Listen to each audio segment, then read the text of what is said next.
नमस्कार, जी news channel मध्ये सर्व प्रेक्षकांचं हार्दिक स्वागत। ताज्या घडामोडी पाहण्यासाठी जी न्यूज चॅनलला सबस्क्राइब करा। सद्गुरू ग्रामविकास प्रतिष्ठान संचलित डायनॅमिक इंग्लिश स्कूल कर्जतमधील इंग्रजी माध्यमाची उत्कृष्ट निकालाची परंपरा असलेली पहिली शाळा, CBSE आणि स्टेट बोर्ड अशा दोनही अभ्यासक्रमांची सोय, सर्व परीक्षांसाठी तज्ञ आणि अनुभवी शिक्षकांचं विशेष मार्गदर्शन। Dynamic English medium school Karjat. इतिहासाच्या पानावरती, रयतेच्या मनावरती, मातीच्या कणावरती आणि विश्वासाच्या प्रमाणावरती राज्य करणारा राजा म्हणजे छत्रपती संभाजी महाराज यांच्या आज बलिदान दिनानिमित्त मी त्यांना प्रथम मानाचा मुजरा करतो। आणि अध्यक्ष महोदय, मी आज या अर्थसंकल्पावरती बोलण्यासाठी उभा आहे। हे अर्थसंकल्प पाहिल्यानंतर काही ओळी आठवतात। थोडक्यात सांगायचं झालं तर विकासाचा संकल्प घेऊन महाराष्ट्रासाठी येतोय प्रत्येक क्षण देवेंद्रजींच्या नेतृत्वाखाली नव्या महाराष्ट्राचं निर्मिती पूर्ण होतोय प्रण। शेतकरी, कष्टकरी, महिला आणि युवकांना मिळतोय आधार। अर्थसंकल्पाच्या संजीवनीने जनतेचे स्वप्न होतील साकार। हा अर्थसंकल्प अध्यक्ष महोदय खरंच आमच्या दृष्टिकोनातून महत्त्वाचा आहे, ग्रामीण भागाच्या दृष्टिकोनातून महत्त्वाचा आहे। अनेकदा चर्चा केली जायची की अर्थसंकल्पातनं काय साध्य होणार आहे। मुळात म्हणजे या अर्थसंकल्पातनं एक सिद्ध होतंय की सरकार स्थिर आहे आणि उद्याचा अर्थसंकल्प की ज्या पद्धतीने नियोजन केलं जातंय हे तितकंच महत्त्वाचं आहे। अध्यक्ष महोदय, या अर्थसंकल्पामध्ये जसं मी सुरुवातीला नमूद केलं की आज छत्रपती संभाजी महाराजांचा बलिदान दिन आहे। अध्यक्ष महोदय, छत्रपती संभाजी महाराजांचा जन्म 18 मे 1657 साली झाला होता आणि दुर्दैवाने त्यांना संगमेश्वर येथे 1 फेब्रुवारी 1689 त्या ठिकाणी पकडण्यात आलं होतं आणि त्यानंतर त्यांचं बलिदान तुळापूर येथे झालं। या दोन्ही ठिकाणी अध्यक्ष महोदय अर्थसंकल्पामध्ये आणि सरकारने अनेक तरतुदी केलेल्या आहेत, पण एक गोष्ट त्याच्यामध्ये राहिली तो म्हणजे छत्रपती संभाजी महाराजांना माझ्या मतदारसंघातनं असणाऱ्या पेडगाव इथे एक किल्ला आहे आणि त्याला आज आम्ही धर्मवीरगड म्हणतो। या गडावरती त्यांना 33 दिवस ठेवलं होतं आणि छत्रपती संभाजी महाराजांचे त्या ठिकाणी हाल केले होते। त्यांच्या रक्ताने पावन आमची भूमी झालेली अध्यक्ष महोदय, त्या भूमीला खरं तर न्याय मिळाला पाहिजे। मी आदरणीय मुख्यमंत्र्यांकडे निवेदन सुद्धा दिलेलं आहे की ही सगळी भूमी किंवा या सगळ्याला आपल्याला महत्त्व प्राप्त करून दिलं पाहिजे। खरं पाहिलं तर ती परिस्थिती त्या गडावरती त्यांचा छळ झाला होता, पण तरी सुद्धा ही तुमच्या आमच्या दृष्टिकोनातनं, या सभागृहाच्या दृष्टिकोनातनं खूप अभिमानाची गोष्ट असली पाहिजे की इतका हाल होऊन सुद्धा तुमचा आमचा राजा डगमगला नाही, त्यांनी धर्म स्वीकारला नाही, तो त्या ठिकाणी उभा राहिला आणि शब्दावरती कायम राहिला। अशा राजाला आपल्याला अभिवादन करायचं असेल आणि त्यांचं जे काही रक्त त्या भूमीमध्ये पडलेलं आहे, या रक्ताला जर खरंच नमन करायचं असेल तर आपल्याला ह्या ठिकाणी पर्यटनाचा विकास होणं गरजेचं आहे आणि तिथे गेल्यानंतर प्रत्येक व्यक्तीला प्रेरणा मिळेल। तुम्ही पहा अध्यक्ष महोदय, आज आमची तरुण युवक असतात, छोटी मोठी घटना झाली तर त्या ठिकाणी घरच्यांचं पटलं नाही तर फासावरती चढतात। आमचा राजा इतका त्रास होऊन सुद्धा कुठेही डगमगला नव्हता, हा एक नक्कीच त्यांच्यासाठी आदर्श ठरू शकतो। आज आमचे शेतकरी थोडंफार काही झालं त्या ठिकाणी कर्जबाजारी झाले तर स्वतःचा जीव देतात, पुढे काय होईल प्रपंचाचा विचार करत नाही। माझ्या राजाने स्वराज्याचा विचार केला आणि राजाने त्या ठिकाणी बलिदान दिलं पण मागे हटला नाही। हा नक्कीच प्रत्येकासाठी प्रेरणास्थान अध्यक्ष महोदय होऊ शकतं। त्यामुळे माझी आपणाला विनंती आहे, आपल्यामार्फत सरकारला विनंती आहे की शत्रूने मारताना ज्याचं कौतुक केलं आणि करून गेला असा वाघाचा छावा, अशा छत्रपती संभाजी महाराजांचा आपल्याला प्रत्येकाला जो अभिमान आहे, हा अभिमान नक्कीच आपण कृतीतनं सुद्धा दाखवला पाहिजे। अध्यक्ष महोदय, माझ्या मतदारसंघामध्ये अनेकशा गोष्टी आहेत, म्हणजे आता आपण पर्यटन विभागाच्या माध्यमातून स्पेशल डेस्टिनेशन डेव्हलपमेंट प्रोग्राम हाती घेतलेला आहे आणि 50 वेगवेगळे युनिक डेस्टिनेशन्स या राज्यामध्ये आपण निवडणार आहोत। तेव्हा माझी विनंती असणार आहे की आज ADBच्या माध्यमातून माझ्या मतदारसंघामध्ये पेडगाव मी ज्या ठिकाणी छत्रपती संभाजी महाराजांना ठेवलं होतं तिथून श्रीगोंद्यापर्यंत आणि श्रीगोंद्यापासून आम्ही मांडवगणपर्यंत एक रस्त्याचं काम सुरू आहे। त्यामुळे कॉन्क्रिटीकरण हा रस्ता तर 100% होतोय आणि श्रीगोंदा शहर सुद्धा खूप ऐतिहासिक शहर आहे आणि या शहरामध्ये जर आपण पर्यटनाच्या दृष्टिकोनातून महत्व दिलं, संत शेख मोहम्मद महाराज म्हणजे ज्यांचा शेवटचा काळ हा आमच्या भूमीमध्ये गेला होता, तो सुद्धा पर्यटनाच्या दृष्टिकोनातून एक महत्वाचा भाग राहील.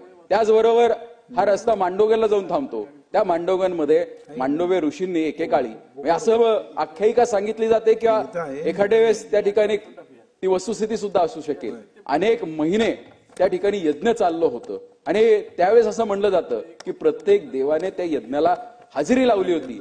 अशा मांडवे ऋषींच्या पदपर्शाने आणि त्यांच्या समाधीने पावन झालेली भूमी मांडोगन हे एक टुरिझमच्या दृष्टिकोनातनं, उद्याच्या दृष्टिकोनातनं जर पाहिलं तर रिलिजियस टुरिझमच्या दृष्टिकोनातनं एक मोठा वाटा त्या ठिकाणी होऊ शकतो. अध्यक्ष महोदय, काल आपण कुंभमेळ्याचं पाहिलं की ज्या पद्धतीने आर्थिक उलाढाल होते ही सर्वात महत्वाची राहणार आहे. अध्यक्ष महोदय, त्याचबरोबर आपण आई ह्या women orientation tourism program policy घेतलेली आहे. आमच्याही मतदारसंघामध्ये अनेक ड्रोन दीदी आहेत आणि लखपती दीदी आहेत, त्या सुद्धा उद्याच्या दृष्टिकोनातनं समाजाला प्रेरणा देणाऱ्या ठरू शकतात. त्यामुळे अशांचाही आपण कसा समावेश त्या ठिकाणी करू शकतो हाही महत्वाचा भाग अध्यक्ष महोदय राहणार आहे. त्याचबरोबर माझ्या मतदारसंघामध्ये लिंबू हे खूप प्रसिद्ध आहे. जर आपण दिल्लीला गेलात तर श्रीगोंदा लिंबू नावाने त्या ठिकाणी लिंबू विकलं जातं अध्यक्ष महोदय, पण दुर्दैव असं आहे की त्याचा फायदा माझ्या मतदारसंघातील कार्यकर्त्यांना, माझ्या शेतकऱ्यांना होत नाही. जर आपण ह्या लिंबाला जीआय इंडिकेशन घेऊ शकलो तर श्रीगोंद्याच्या नावाने जे काही लिंबू विकलं जातं याला नक्कीच काहीतरी फायदा होऊ शकेल, या शेतकऱ्यांना फायदा होऊ शकेल. त्यामुळे जीआय इंडिकेशनच्या दृष्टिकोनातून अध्यक्ष महोदय काम होणं गरजेचं आहे. मग त्या ठिकाणी काही प्रोसेसिंग युनिट्स असतील, आपण आता शेतीला मोठ्या प्रमाणावरती संधी देण्याचा प्रयत्न अध्यक्ष महोदय करतोय, तर तसं काही आपण करू शकलो. त्याचबरोबर आपण राष्ट्रीय नैसर्गिक शेती अभियान हाती घेतलेला आहे. या नैसर्गिक अभियानाच्या माध्यमातून आपण 2,13,625 शेतकऱ्यांना लाभ देण्याचा अध्यक्ष महोदय प्रयत्न करणार आहोत. माझी आपणाला एक विनंती आहे, हे सगळं होत असताना जर आपल्याला नैसर्गिक शेती करायची असेल तर रासायनिक खतांचा वापर हा कमी झाला पाहिजे. आणि आजची परिस्थिती जर पाहिली, आज जर आमचा शेतकरी बाजारात गेला आणि त्याला युरिया विकत घ्यायचा असेल तर त्या ठिकाणी खताचं लिंकिंग केलं जातं आणि जे अनावश्यक खतं आहेत किंवा अनावश्यक औषधं आहेत ती आमच्या शेतकऱ्याला नाईलाजास्तव घ्यावी लागतात. त्यामुळे आपला उद्दिष्ट सरकारचा खूप महत्वाचा आहे, पण हा उद्दिष्ट खाली अधिकाऱ्यांनी सुद्धा तेवढ्याच महत्वाने घेतला पाहिजे. आपण उद्दिष्टाने ज्या काही योजना करतोय, उद्याच्या दृष्टिकोनातनं आपल्याला जर नैसर्गिक शेती करायची असेल तर या रासायनिक खतांवरती जे काही कंपल्सरी लिंकिंग होत आहे याच्यावरती अध्यक्ष महोदय कुठेतरी पाठपुरावा करणं गरजेचं आहे. माझं मधल्या काळामध्ये मी पाहिलं होतं की कृषी मंत्र्यांनी बैठक सुद्धा घेतली होती आणि ते सकारात्मक पावलं उचलतात. जर हे लवकरात लवकर पावलं उचलली तर आपलं हे अभियान लवकरात लवकर यशस्वी झाल्याशिवाय राहणार नाही अध्यक्ष महोदय. त्याचबरोबर मागच्या अधिवेशनामध्ये 21 डिसेंबरला मी अध्यक्ष महोदय एक प्रश्न मांडला होता. या महाराष्ट्रामध्ये होमिओपॅथिक झालेले अनेक डॉक्टर्स आहेत ज्यांनी सीसीएमपी कोर्स पूर्ण केलेला आहे. 2014-15ला आपल्या सभागृहाने आपण निर्णय घेतला होता की जो कोणते होमिओपॅथिक डॉक्टर्स असतील ते सीसीएमपी कोर्स कंप्लीट केल्यानंतर त्यांनी परीक्षा उत्तीर्ण झाले की ते ॲलोपॅथीची प्रॅक्टिस करू शकतात. अध्यक्ष महोदय, मला सांगायला खरंच मी सरकारचेही आभार मानतो की हा मी प्रश्न मांडल्यानंतर 26 डिसेंबरला एफडीएने तात्काळ, आज या ठिकाणी मंत्री महोदय सुद्धा आहेत, एफडीएने त्यावेळेस तात्काळ लगेच एक जीआर सुद्धा पारित केला आणि त्या जीआरच्या अनुषंगाने ह्या होमिओपॅथिक डॉक्टर्सला आता प्रिस्क्रिप्शन करायची परवानगी आहे. अध्यक्ष महोदय, आता प्रिस्क्रिप्शनची परवानगी आलेली आहे, पण दुर्दैवाने प्रॅक्टिसची परवानगी त्यांना जर मिळायची असेल तर त्यांना त्या ठिकाणी मेडिकल काउन्सिलची परमिशन लागणार आहे. तर सरकारच्या माध्यमातून एखादी आपण मेडिकल काउन्सिलची बैठक घेऊ शकलो, त्यांना आपण काही निर्देश देऊ शकलो तर प्रिस्क्रिप्शन बरोबर जर ते नक्कीच त्यांना प्रॅक्टिस करायची संधी मिळाली तर ही संधी अतिशय महत्वाची अध्यक्ष महोदय राहणार आहे. त्याचबरोबर अध्यक्ष महोदय, आपण काल उपमुख्यमंत्र्यांनी ज्यावेळेस भाषण केलं त्यावेळेस काही गोष्टी महत्वाच्या सांगितल्या, ज्याच्यामध्ये साधारण आपण पीएमजीएसवायच्या अंतर्गत 1500 किलोमीटर लांबीचा रस्ता हा उद्दिष्ट 2025-26 साठी ठेवलेला आहे आणि त्याचबरोबर मुख्यमंत्री ग्रामसडक योजनेमध्ये 9,610 किलोमीटर लांबीचा रस्ता हा कॉन्क्रिटीकरणासाठी घेतलेला आहे. माझी अध्यक्ष महोदय आपल्या मार्फत सरकारला विनंती असणार आहे की हा जो पीएमजीएसवायच्या अंडर जो आपण प्रोग्राम घेतोय 1500 किलोमीटरचा, हा सुद्धा व्हाईट टॉपिंग होणं गरजेचं आहे. कारण आज ग्रामीण भागातले रस्ते हे जास्तीत जास्त राहिले पाहिजे आणि हे रस्ते जर राहायचे असतील तर ते उत्तम दर्जाचे झाले पाहिजे आणि या योजनेमध्ये काही सुधारणा करणं गरजेचं आहे. आज जर पाहिलं या योजनेचा आपण डीपीआर पाहिला किंवा प्रोग्राम पाहिला तर 10 टनाची वाहतूक होईल अशा पद्धतीचे रस्ते त्या ठिकाणी डिझाईन केले जातात. अध्यक्ष महोदय, माझी आपणा मार्फत सरकारला विनंती आहे की आता परिस्थिती बदलायला लागलेली आहे आणि आपणच म्हणतोय महाराष्ट्र थांबणार नाही, वेगाने चालणार आहे. आज प्रगतीच्या दृष्टिकोनात आमचा शेतकरी कामाला लागलेला आहे. असा कोणताही भाग अध्यक्ष महोदय राहिला नाही ज्या ठिकाणी 10 टनाची वाहतूक होते. आज आमचा जर ऊस उत्पादक शेतकरी असेल तर 25-30 टनाची वाहतूक त्या रस्त्यावरती होते. कांदा उत्पादक शेतकरी असेल तर सहज 25-30 टनाची वाहतूक त्या रस्त्यावरनं होत असते. त्यामुळे हे सगळे जे आपण MMJSY आणि PMJSYच्या अंतर्गतचे रस्ते घेतो हे 10 टनाचे न घेता कुठेतरी 40 किंवा 50 टनाचं त्या ठिकाणी कॅल्क्युलेशन केलं पाहिजे. कारण दुर्दैव असं होतं, रस्ते उत्तम दर्जाचे केले जातात पण तो रस्ता करून पूर्ण झाला आणि तो जर रस्ता 10 टनाच्या कॅपॅसिटीचा असेल आणि त्याच्यावरती जर 40-50 टनाचा हायवा गेला तर तो रस्ता कसा अध्यक्ष महोदय टिकणार आहे. त्यामुळे याच्यावरती कुठेतरी मूलभूत ज्या गोष्टी आहेत याच्यामध्ये सुधारणा करणं अध्यक्ष महोदय नक्कीच गरजेचं आहे.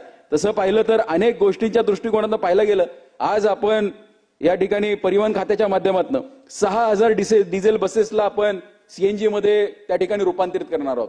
अध्यक्ष महोदय, मधल्या काळामध्ये परिवहन खात्याने अनेक इलेक्ट्रिक बसेस घेतल्या होत्या. माझ्या श्रीगोंदा तालुक्यामध्ये श्रीगोंदा शहरामध्ये जे ST डेपो आहे हा जवळजवळ 7 एकराचा ST डेपो आहे. अध्यक्ष महोदय, त्या ठिकाणी आपण एक इलेक्ट्रिक हब करू शकतो आणि इलेक्ट्रिक चार्जिंग स्टेशन त्या अख्ख्या डेपोमध्ये करता येईल. त्यामुळे आजूबाजूच्या परिसरामध्ये आणि कनेक्टिव्हिटी उत्तम आहे. श्रीगोंद्याला चारही बाजूने येणारे रस्ते सगळे आम्ही कॉन्क्रीट केलेले आहेत. त्यामुळे जर आपण इलेक्ट्रिक हब त्या ठिकाणी करू शकलो तर तो ST डेपो हा इलेक्ट्रिक हब होईल आणि इलेक्ट्रिक बसेस त्या भागातनं नक्की जाऊ शकतील. अध्यक्ष महोदय, वेळ बराच झालाय, रात्रीचा उशिरी झालाय, मला कल्पना आहे की तसं पाहिलं तर नक्कीच आपण आम्हाला जी वेळ दिली ही खूप महत्वाची आहे. पण अध्यक्ष महोदय, अनेकशे प्रश्न माझे मांडायचे होते पण मी काही तुमचा जास्त वेळ घेणार नाही. फक्त जाता जाता फक्त एकच गोष्ट म्हणेल, विकास आणि विरासत, महाराष्ट्राचा हा श्वास, एकीकडे शौर्याचा इतिहास, दुसरीकडे उज्ज्वल भविष्याचा विश्वास. महायुतीचे नेतृत्व, महाराष्ट्र घडवण्याचा नवा मंत्र, आमच्या समृद्ध महाराष्ट्र, प्रगतीचे बनतोय केंद्र, प्रगतीचे बनतोय केंद्र. धन्यवाद अध्यक्ष महोदय. आता तरकारी पिकं, फुलझाडं, फळझाडं आणि आयुर्वेदिक वनस्पतींची रोपं आपल्या कर्जतमध्ये. गुरुदत्त उद्योग समूहाने सुरू केलेल्या गुरुदत्त नर्सरीला भेट द्या आणि आपल्याला जे हवं ते घेऊन जा. शेतकरी बांधवांसाठी सर्व प्रकारची तरकारी पिकांची रोपं, त्याचबरोबर आकर्षक फुलझाडं, फळझाडं, घरांच्या इनडोअर आणि आउटडोअर सजावटीसाठी झाडं, तसेच औषधी वनस्पती मिळण्याचं खात्रीशीर ठिकाण म्हणजेच गुरुदत्त नर्सरी. एवढंच नाही तर शेतकऱ्यांच्या मालाला योग्य भाव देण्यासाठी लिंबू खरेदी केंद्रही सुरू. मग वाट कसली बघताय, एकदा भेट द्याच.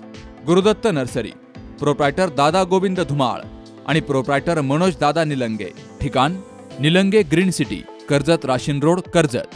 संपर्क 8600226868, 8208585202 आणि 9404 120069.